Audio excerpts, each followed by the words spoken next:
I thank the honourable member for Ryan. The question is that this bill be now read a second time. And I call the honourable member for Deakin. Well, thanks very much, Mr Deputy Speaker. It's wonderful to be able to speak in favour of the Superannuation Legislation Amendment Trustee Governance Bill tonight, and we've seen a lot of contributions from those opposite.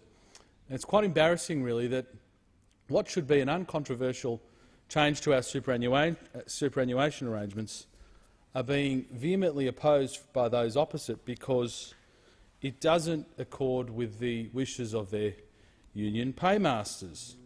All we want to do is improve the governance arrangements for superfund boards to ensure that they meet the highest standards of governance.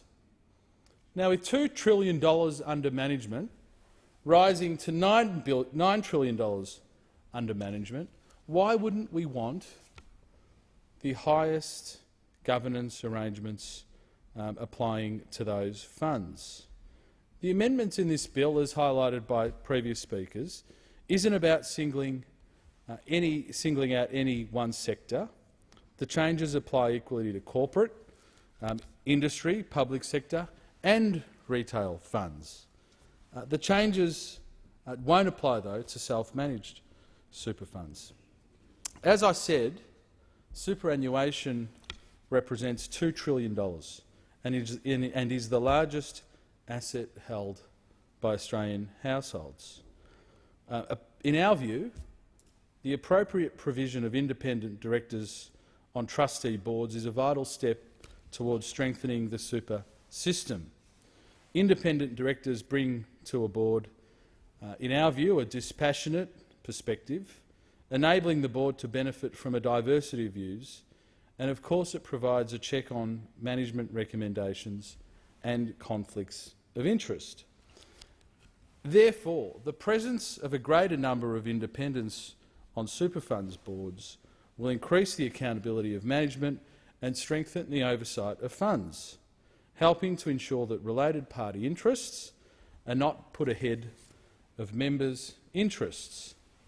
The new governance arrangements in Schedule 1 will replace the existing requirements in Part 9 of the SIS Act that require equal representation of employer representatives and member representatives on the boards of standard employer-sponsored superannuation funds of 5 or more members.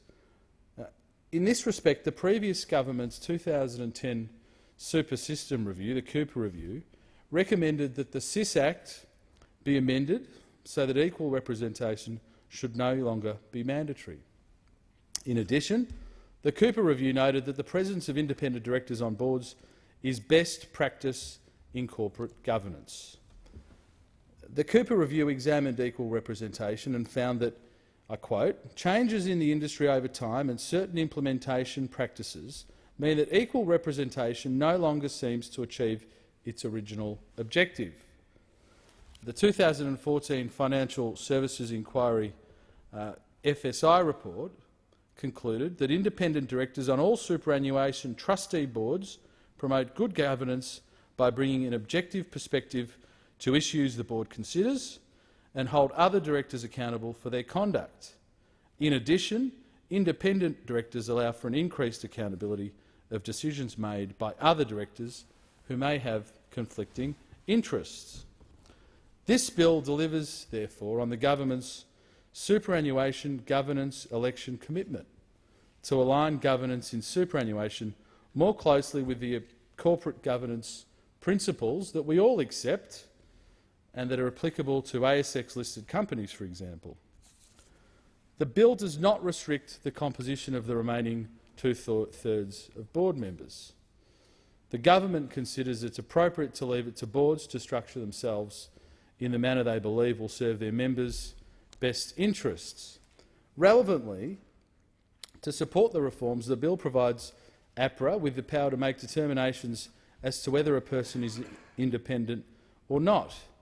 This will enable APRA to respond to situations where a person's circumstances and his or her capacity to exercise independent judgment is clear, but for reasons perhaps of timing restructures or mergers and acquisitions, that has changed. The amendments will take effect from the date of this bill receiving royal assent, with a 3-year transition period to allow existing super fund boards to comply with the new requirements. Any new fund licensed by APRA after the date of royal assent will need to comply with the new requirements from the time they are licensed.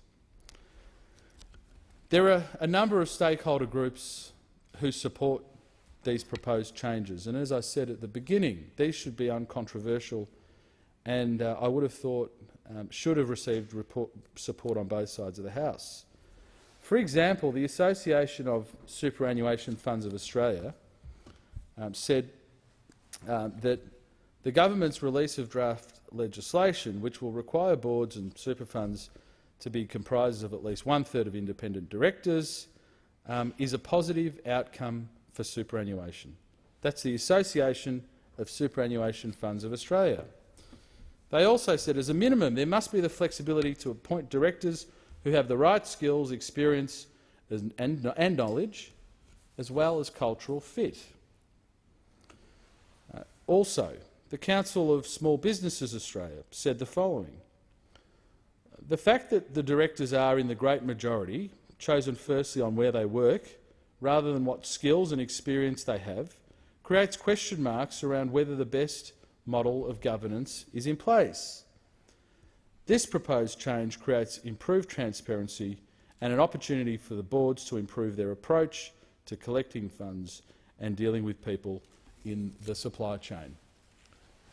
It's therefore our view that these changes, if they are good enough for governance arrangements for our top ASX-listed companies, good enough governance arrangements indeed for all listed companies around the world, that they should be good enough for our superannuation industry.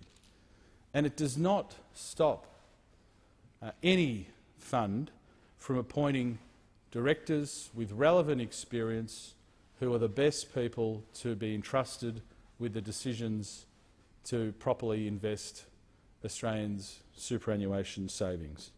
And I repeat again, with our superannuation savings pool reaching $9 trillion, there are no room for errors here.